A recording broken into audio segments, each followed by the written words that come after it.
Last thing you're going to learn this week, pretty easy actually, perfect active and passive infinitives. And you've worked with active infinitives from early on in your Latin life. For instance, the infinitive, which is the second principal part, always begins with the word to.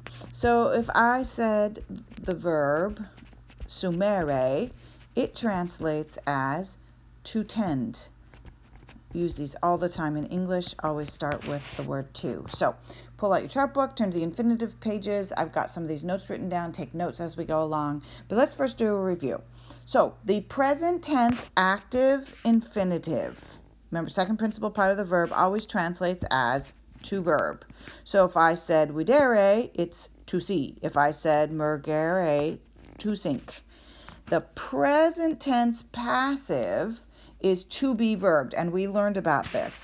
So videre, to be seen or to seem. Do you remember we learned that new way of translating it that we can if it's passive? Or mergi, to be sunk.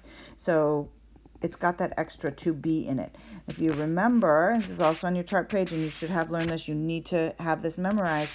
When you turn active to passive in present tense, these are the endings. The ARE turns into ARI. Second conjugation, ERE, turns into ERI. Third conjugation, the ending we know as ERE collapses to I. Same with third IO. And then fourth conjugation, ERE changes to an I. So if you see a verb with an I ending, and it looks like an infinitive except for the I ending, then that is how you recognize present tense passive, right? There's always a little marker, so pay attention to the patterns. All right, so perfect active infinitives. This is the new one. What I want you to do is take the perfect stem. So perfect, remember, is third principal part, and you're going to add the ending isse. So vidisse. So what we have is witty, remember, is the take off. Wid is the stem. We add isse. Pretty simple. To have seen is how you translate it as the perfect active infinitive. We can remember, if it's passive, we can add by zombies. You cannot, this does not make sense. To have seen by zombies doesn't make sense. So merise, so we take the stem, which is MERS, and then add ISSE, is say to have sunk. Pretty easy. You can recognize it by isse. So get used to looking for that ending as well. To form the perfect passive infinitive, you take the participle. That's why we learned about participles. Remember, participle is the fourth principal part, and follow it with the word esse, to be. It's easy. You don't have to do anything. You don't decline it. You don't change it. You take the entire participle. So we assume esse. It's a separate word. It's not the same word. To have been seen or to have seemed. And if you remember, we can add by zombies. To have been seen by zombies shows it passive.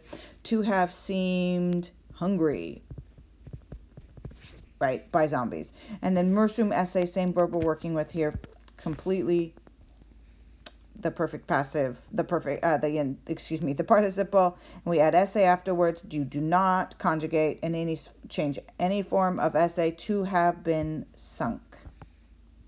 Okay, this is why the participle most of the time in your glossary will end with um, because a lot of times we just use it as a perfect passive infinitive, or we use it in its neuter form.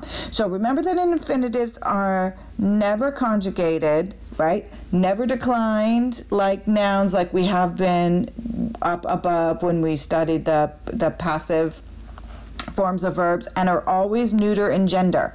Now, I will say it's always neuter in gender except for indirect statements, which you have not learned yet. So for right now, you're going to always leave them in neuter for the infinitives. You have to know how to form them for this week and for your final, but you won't be asked to use them in a sentence. And I'm going to show you what you will have to be doing in your final. I'm going to give you a synopsis to fill in.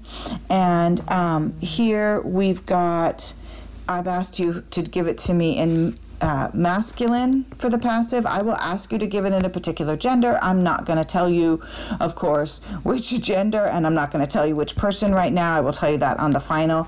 And I'm going to give you a sheet exactly like this, and you're going to have to fill it in. So practice this, make yourself, I know I'm going to tell you, to make charts and practice doing synopsis with verbs, and you're not going to do it, but do it. This is exactly what you have. So infinitives, this is the one that always trips people up on the final, but it's pretty easy. You already know the present active infinitive, second principal part. Present passive, as long as you know the endings, remember it's always going to end in an I. You just have to know if it's an ARI or an ERI or just an I, and that's easy to remember.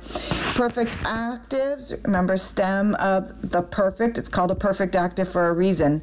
Stem of that ends, and you would just add an isse to the stem of the perfect, right, which is the third principal part, to have tended. And perfect passive, take the fourth principal part, don't change anything, and just add an esse on the end, to have been tended. So do know how to do all of these. It's pretty easy, and then just practice with the rest.